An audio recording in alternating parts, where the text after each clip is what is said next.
Yo, what is up, Boss Lots? What's up? What's up, Papa Dance? Kamusta? Eto na naman tayo sa bagong episode natin, pre. Yan. Sa episode pala natin na to, guys, we'll be talking about yung mga kung ikaw ba pro Ayan. work from home or Yan. mas preferred mo yung pumapasok ka sa opisina. Kasi alam mo, medyo may divided ang opinion dyan kung At yung iba. napapanahon din, pre. Kasi nauuso pre. Oo, Actually, tama. simula nung nag-pandemic, nauso Yan. yung Sige. So, ayun guys. Pero bago ang lahat, Boss Lots, let's go. Mag-intro muna tayo. Yes, sir.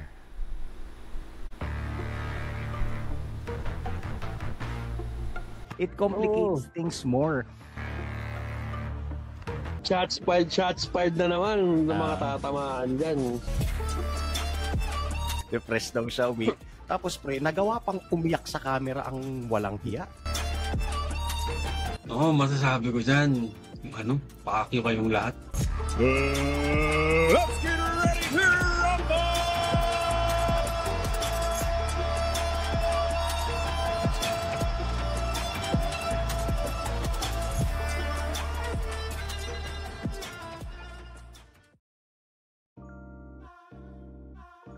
Yo, yo, yo! Yes, sir. So, ayun na nga, no? Eto na ang mga tsuhin nyo. Nagbabalik na naman para sa panibagong episode. Lahat mo, pre, no? 24 na tayo, no? 24 episodes na. 24 ba? Tama? 24. Teka. 21, 22, 23. Jordan. 23rd. Jordan. Yan. Jordan. The GOAT. Bahala na kayo sa buhay nyo. Basta kami, ang GOAT namin si Jordan. Mga tito, alam nyo na. Nakakatoti. Bahala na sila. Nga, pre. Alam mo, yung topic natin ngayon medyo interesting kasi tayong dalawa doon sa current company na kumbaga, it's a blessing pa din na nabigyan tayo ng chance na mag-hybrid. Di ba? So, if you guys don't know, ang hybrid setup is yung may times na naka-work from home ka, pero there are times na you are required to go to work. Yes, sir. Tama. Pero alam mo, pre, may marami rin tayong mga kakilala na nag-switch na, nagsimula kasi parang nagsimula or nag-boom yung mga work from home yun talaga kasi they're existent, nag-i-exist talaga sila, pero nag-boom talaga siya noong nag-pandemic. Isa sa mga bagay na I can say na mabuting nagawa nung nagpandemya is yun nga na nagkaroon ng chance or yung mga ibang hindi nakakaalam na venture out nila na puta, may mga ganito pala, ganyan.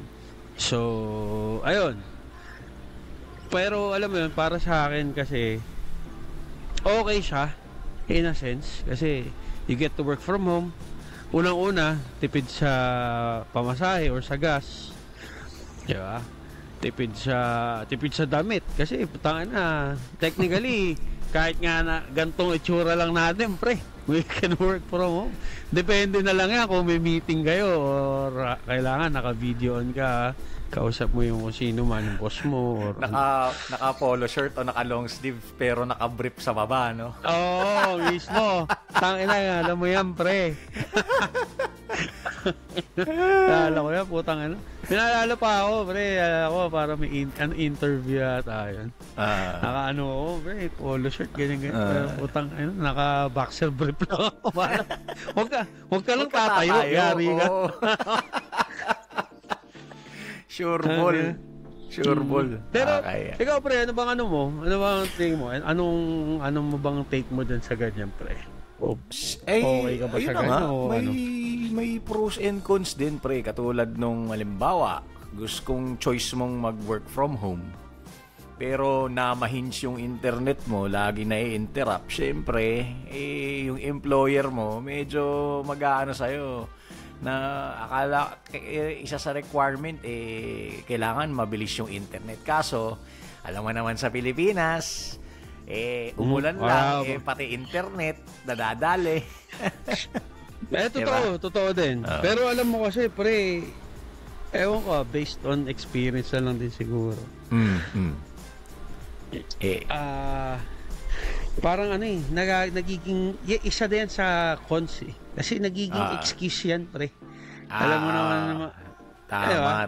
Means pwedeng maaaring napuyat ka nung gabi. Maaaring may ginawa ka nung gabi, na sideline ka, or siguro napuyat ka, nakipag-inuman ka. Biglang mo ngayon, kinabukasan. Ay, ako, sir, may message mo ngayon kung sino man yung manager mo. May hangover, sir, kasi, bumagal yung internet namin or nawalan kami ng internet. Ganyan. Yan. Diba? Parang, siya, I mean, it's a pro and con at the same time. Kasi, may mga bagay na, like, let's say, for example, may mga emergency na kailangan nandun ka sa bahay. Yun yung pro niya, na parang, while working, siguro you can, kung hindi naman siya tipong yung emergency na tipong kailangan mong umalis or parang alam mo yun, you can still work while attending dun sa kailangan mong gawin. Yeah. Ang tipid nagiging sa lang gasolina. Kasi pre, tipid sa damit. Yun pa kasi nakahubad-hubad lang. Tsaka alam mo yung tipong pre, hindi mo kailangan gumising ng sobrang aga. Yan, kasi nga, kahit mga panis-panis na laway ka pa, pag login mo, pwede ka ng Kasi ako, aminado ako doon, pre. Gigising ako 5 minutes before my shift. Alam mo yun, yung pupungas-pungas ka pa, putang na, login ka muna. Pagka-login mo, pwede ka magkape muna, hilamos ka, or kung gusto mo maligo. Alam mo yun? Yun yung mga kaso nga lang, yun nga, may mga pagkakataon or may mga tao talaga na sadyang sablay na parang kagaya sa atin, pre. Kumbaga, parang hindi siya it's a tawag dito, it's a privilege na makapag-work from home. Pero alam mo yung iba, na alam mo yun, parang sobrang entitled sila na hindi, kailangan ganito, ganyan, work from home lang ako, ganyan. Inaabuso minsan. Oo, yun nga, naabuso, tas yun nga, naka-work from home yung iba. Alam mo yun, imbis na mag-work ka, yun nga, maglalagin tapos mag-a-attend ng ibang which is wala namang problema siguro yun, pre, kung minsan mo lang gagawin. Let's say kailangan mo talaga ganyan, wala namang problema. Hindi naman tayo santo Oo, pero kasi yung iba kasi alam mo na habitual na alam mo na putang nang uulol na lang. Yung mga ganun yung nakaka-bad trip and isang con ng pag-work from home. Saka, alam mo, meron din, di ba? Kasi, alam mo yun, siguro for me, as a parent, minsan talaga, kailangan mong mag-attend dun sa, yung attention mo na dun sa anak mo na parang, minsan, alam mo yun, I won't be, hindi naman tayo pokrito dito na parang, walang plastikan dito. May mga ganun din talaga na instances na hindi ka nakakapag-work kasi nga kailangan mong mag-attend dun sa anak mo or meron kang kailangan nandun na ako na parang yun yung isang con din dun na parang hindi ka hindi ka makapag-focus dun sa dapat mong gawin. So parang which is lang yan parang sa naman yung advantages pag nasa opisina ka, syempre may mga opisinang libre ang pagkain. Yan. Diyan ka naman makakatipid sa foods. Tipid sa foods, tapos pwede ka pa mag-uwi ng chichirya. Pwede ka magtayo ng tindahan. Ang isang pro pa niyan is you can focus dun sa work na ginagawa mo. Siyempre. Yun talaga. Tsaka Diba? yung tsaka yung minsan yung help na kailangan mo since nasa opisina kayo, masusolusyonan agad. Readily available. Oo, nandun tama. agad. Tama ka naman doon. Tapos ano din, ano pa ba? May mga perks. Ayan, tulad niyan. Tsaka, ang ano na lang pre isa na lang sa ano kasi hindi naman lahat tayo biniyayaan ng space to work sa bahay. Ayun, isa pa yun. Diba? Isang ano din yan, stable isang internet. con din yan. Yun pa. Na unlike sa office, kasi yung opisina, ginawa yun for working. So, very conducive for working siya talaga. At yung setup niya is pang work talaga. Tsaka, isa pa dyan, pre, syempre, kumbaga, hindi naman lahat tayo siguro, sa panahon ngayon, siguro, almost lahat na, pero hindi lahat can afford mag-aircon or magbayad ng kuryente na nakabukas yung aircon niya while working. Di ba? Ng 8 hours, tapos 8 hours na naman pag matutulog. Pag matutulog, di ba? Kasi, tama na. alam mo yun, unlike pag sa opisina, alam mo yun. Pero, libre aircon. So, parang may mga din talaga. May mga advantage and disadvantages, pros and cons yan. Tsaka, siguro sa ganun, pre, na din siguro, nasa sa tao na din na how they will adjust. Na kagaya nga, kunwari, naka-hybrid ka. Parang be thankful na at least you get to spend or you get to work at home for a week. A week or so. Diba? Parang pwedeng isang buwan sa pwede rin kasing hybrid na isang buwan sa opisina, isang buwan sa sa pwede din yung ganun, pre.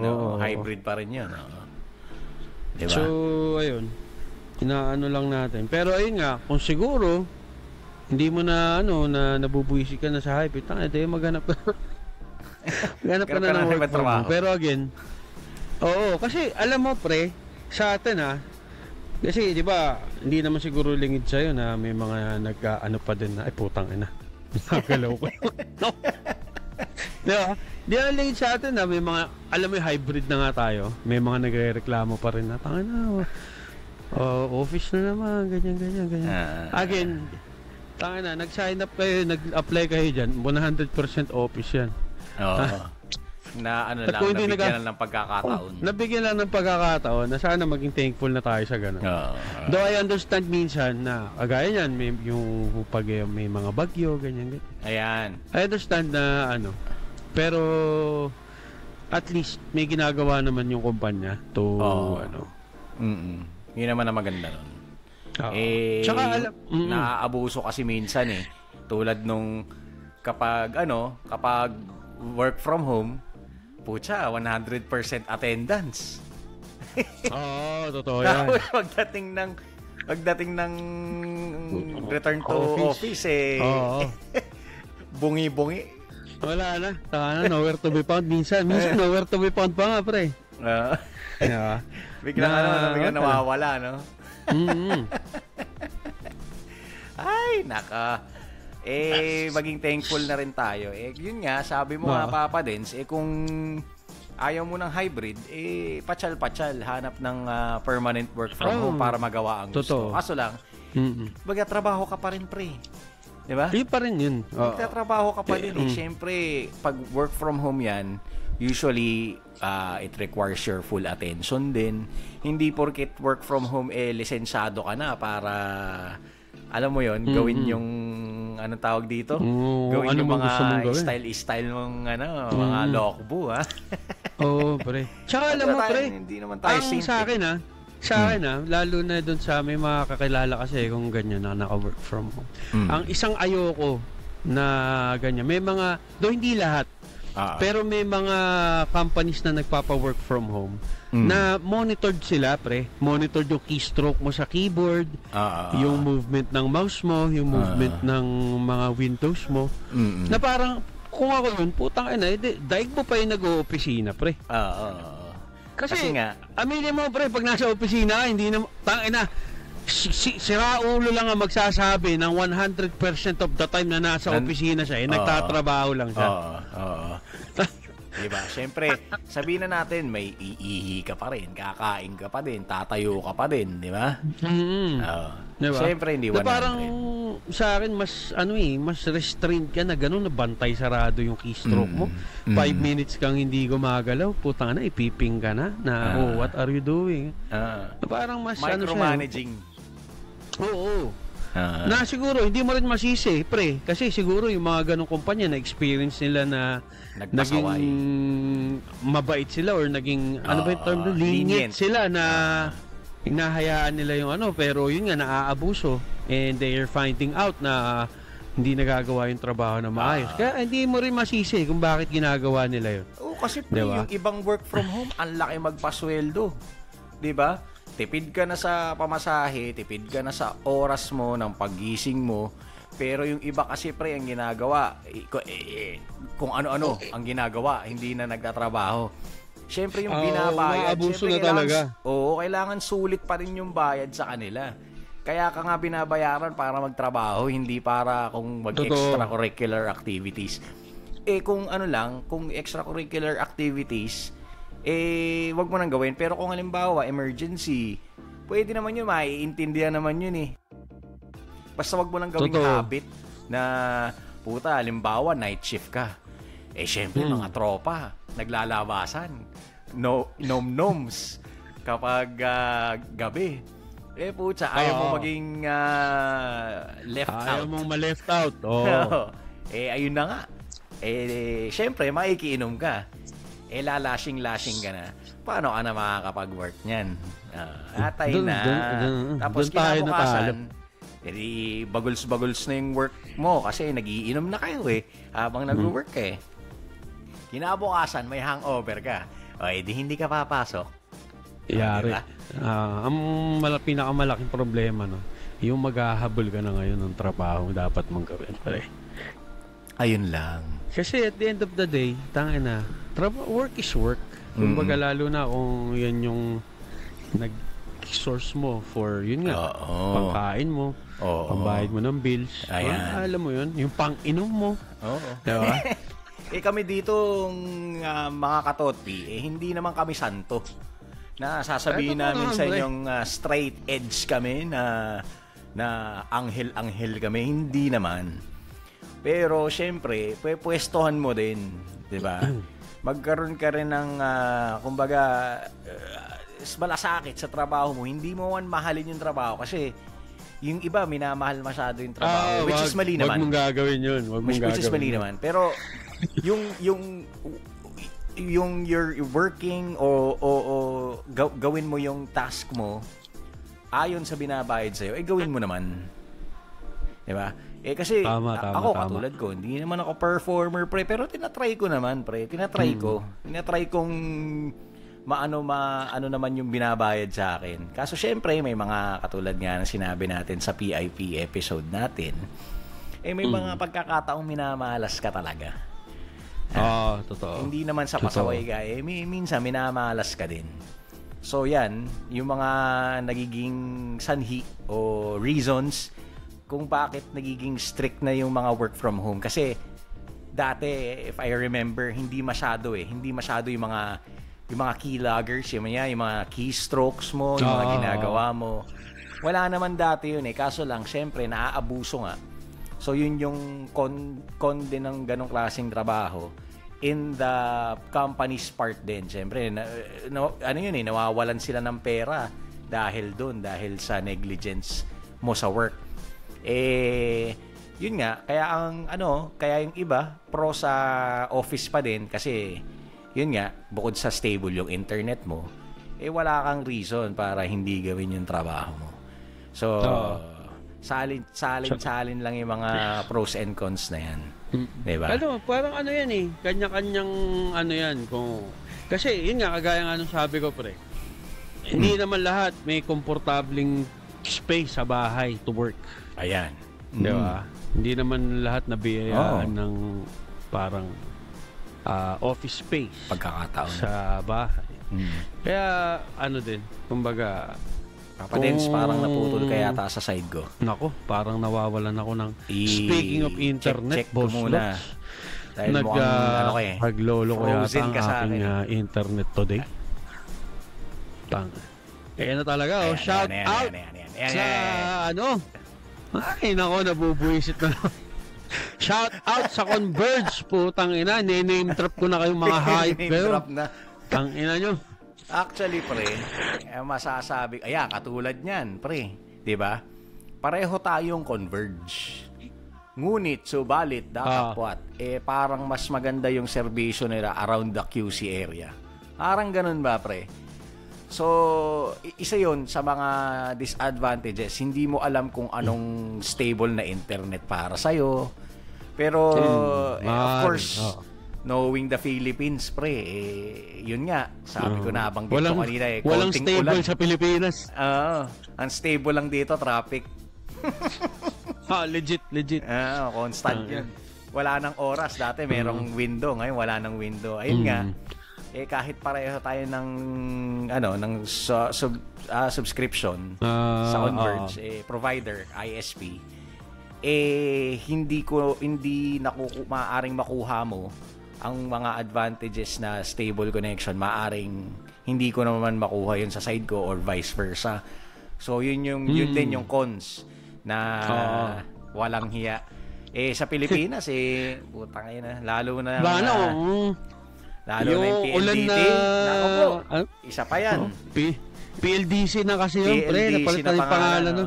Yung PLDT nga, pre, parang yung PLDC nga, sorry sa mga nagtatrabaho, mas parang, sila yung matagal na sa negosyong yan at worldwide nationwide halos ang coverage nila. Sila mga player na nauna, hindi pa rin stable. Di ba? Kaya nagsiswitch. Tapos, ito pa balita ko, pre, maiba muna tayo, sideline nga muna tayo. Ang sabi nila, kaya minsan daw napuputol ng walang reason. May box yan na kinakabitan ng linya. Yung iba daw, may mga illegal na connection, alam mo yon, tinatanggal yung connection nung illegal na nag-i-install na outside empleyado, minsan mga empleyado or former employees pa nung ISP na yon, tinahatak nila yung mga paying subscribers at binakabit nila yung mga illegal nila. Illegal. So ngayon, aayusin naman nung ngayon ng alam mo yon, it's a vicious cycle. Ika nga nila. Tanggal palit, ganun. Isa rin sa mga cons nga ng work from home kung hindi stable ang internet mo. Ayan. Totoo. May mga positive din naman, di ba? Tulad niyan, nagagawa mo yun. Maraming Marami positive, kang pwedeng magawa. Marami kang pwedeng matipid. Pero again, we're not living in an ideal world. Laging may cons yan, kahit ano pa yan. Diba? Walang 100%. Pero mabalik lang ako, naalala ko na yung gusto kong sabihin, pre. Sinabi mo na kanina. Medyo off topic, pero naano ko lang. Yung sabi mo na parang you're working within your pay grade. Ayun lang din. Gusto ko lang i-call out yung mga putang inang dapat i-exceed lagi yung expectation. Putang ina nyo. Exceed expectation. Ulul, tang ina, magtatrabaho lang kami kung ano yung binabayad sa amin. Kalokohan yung exceed expectation na yan, putang ina. Pwede siguro mag-exceed, pre, pero hindi yung to the point na magiging yung lagi mong magiging standard na nakawawa naman yung ibang trying to catch up or at least trying to work dun sa within their parameters or within their what you said a while ago is within your pay grade. Ika nga. Okay naman exceed, wag lang supersede. Parang yung term na. Kaso pre, ang mahirap kasi dyan, minsan nangyayari, may mga tao mag-exceed expectation. Yun na yung gagawing norm. Ayun. Hindi ganun yun. It doesn't work that way. Na parang tangina, kung gusto nyo, pre. Na parang, may bagong program na Ito na nga lang, pre.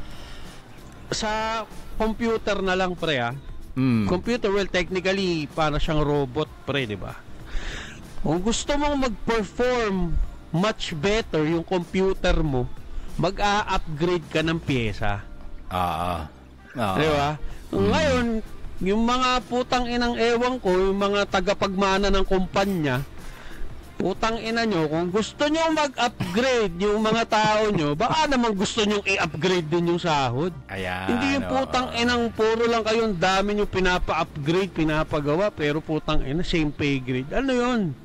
Tapos yung taong gumagawa ng normal lang na dapat niyang trabahuin, sasabihan na hindi nagpe-perform, underperforming. Yun lang naman yung dapat niyang ginagawa eh. Di ba? Okay lang yung konti, pero wag naman yung sobra-sobra na parang robot ka na parang hindi na tao, kumbaga. Kumbaga wala ka ng social life. Syempre iba-iba naman ang ng tao eh. Yung tipong ganyan, pre. I understand and I believe na there are times na kailangan mong mag over the top talaga. Pero again, wag niyong gawing norm yung ganun. 'Di ba? Kasi kaya nga siya tinawag na extra mile eh. Extra mile lang siya, hindi siya yun yung dapat mong i-cover talaga. You just went above and beyond dun sa particular scenario na yun. Parang I don't know if I'm making sense pero ang I get you. Ang ano ko lang dun, parang putang ina. Kunwari, for example na lang din, pre. Parang ang magandang ano pa naisip ko example. Ito, for example, pre. Sige. Merong magtataho. Alam mong taho yung tinda niya, pre. Pero sometimes, meron siyang tindang soya milk. Pero, don't expect na palagi siyang merong ganun. O kaya laging may tofu. Sa amin, tofu hindi soya milk eh. Diba? Pero don't expect na palaging may ganun. Ganun yung kasimple. You should expect kung kunwari, nagtataho ka. Ang i-expect sa'yo ng tao, may taho ka lang. Pero kunwari, bumili na sa'yo, nakita, meron kang tofu or meron kang soya milk. Extra mile lang niya yun. Diba? Yun nga at least nga yun eh. Pre, at least nga yung magtataho pag nagtinda ng extra, may extra income eh. Diba? Yun lang yun, pre. Putang ina. Diba? Hindi, ang ibig mo bang sabihin kumbaga, may mga malas days, may mga bad days ka sa work. Hindi yung laging lagi ka na lang, lagi mo siyang ipipilit mo na yung mag-exceed. Pag nagkaroon ng halimbawa, ng dry queue, halimbawa na lang sa mga taga-BPO dyan o mga familiar sa term na yun. Paano mo na i-exceed yun? Tinaasan mo na yung standard. Halimbawa, yun na yung inano ng kumpanya na standard, yung standard na ginawa mong sobra-sobra. Paano yan? Di damay lahat. Diba? Exactly, pre. Dali talaga. Kayo rin ang mahihirapan. Kaya siguro I would say kalmahan mo lang ng onte. Kumbaga kung mag-i-exceed ka, onti lang. Wag yung alam mo naman kasi hindi naman kasi lingid sa kaalaman ng ibang nagko-kumpanya yan eh. Na syempre, exceed nga lagi eh. Putya yun ang gawin nating standard. Kaya naman pala eh. Yun ang akala kasi ng iba eh. Hindi lahat kaya yun. Hindi porke kaya ng isa, dalawa, tatlo, kaya ng lahat. May iba-iba kasi tayo ng work eh. Yung facing, yung At saka bago mag-start sa kumpanya yan, pre. Kumbaga bago ka mag-start sa isang kumpanya, merong tinatawag tayong job description. So, minsan, yung pag-extra mile mo, outside of your job description. Way beyond your pay grade. Diba? Ando na tayo. Na parang putang ina. Tas hindi porke laging namimit ng tao na yun or ng certain mga individuals, yung ganun, yun na yung gagawin yung norm sa lahat. Putang ina, hindi ganun. Lahat ng empleyado pantay-pantay. Maaring may mga empleyadong mabagal lang trabaho pero pulido. May mga ganun. May mga empleyado naman kabibilis magtrabaho pero tangina bulbul naman supply. Yung iba-iba yan eh. Meron ding empleyadong pre. Meron ding empleyadong favorite. Di ba? Katulad nun.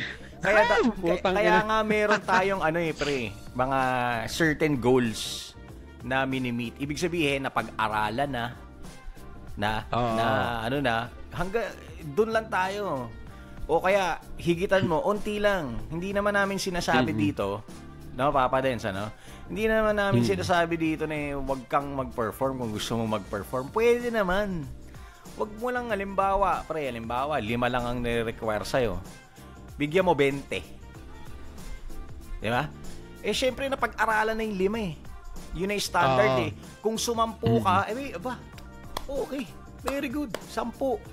Pero yung 20, laban sa 5, tapos araw-arawin mong gawin yun, paano naman yung mga nagtatrabaho ng pulido o kaya sabihin na natin hindi sila ganun kagaling. Yung iba sasabihin dyan di maghanap ka ng trabahong mag-FIFA. Hindi yun hindi po yun yung point Kumbaga, wag mong i-one-up yung mga tao. Diba? Wag kang one-up ng one-up.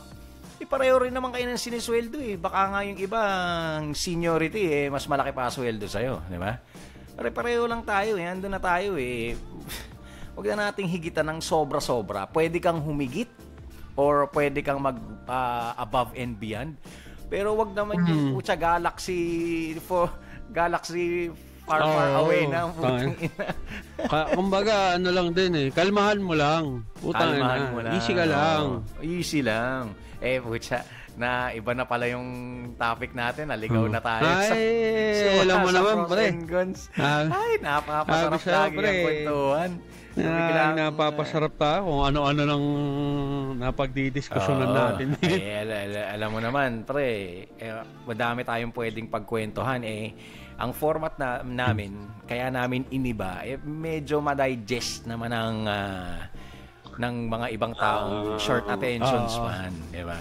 Kinikater na rin natin. Kumbaga, actually, nasa middle nga tayo, pre. Di ba? Middle. Totoo.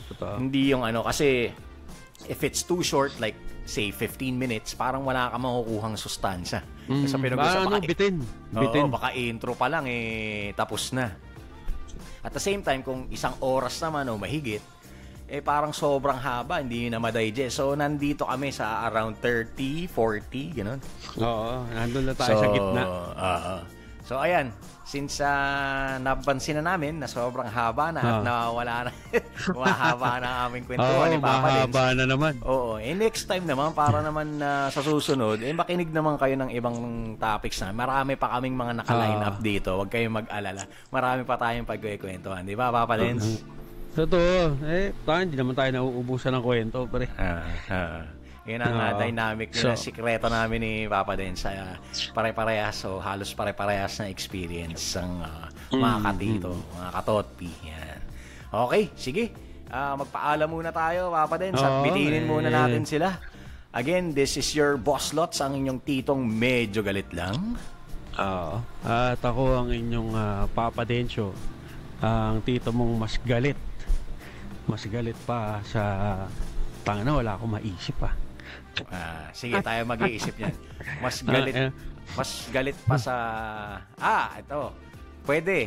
Ewan ko kung nasabi mo na to. Mas galit pa sa nanay mo na nag-iwang ka ng 1 butil na kanin dahil iiyak daw yung kanin.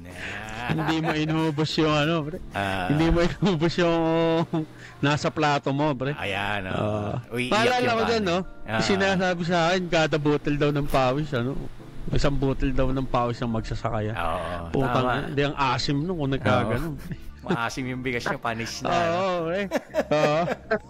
Pero again guys, bago magtapos, don't forget to like, share, subscribe sa ating YouTube, Facebook, Spotify, at sa ating TikTok na On The Works. Kayo mag-alala, malapit na. Meron tayo sa TikTok. Pero medyo medyo bagito pa ang dating Okay. Dadating din tayo dyan. So again, mga katotpi, maraming salamat. Kami ay yung mga tito at we are signing out.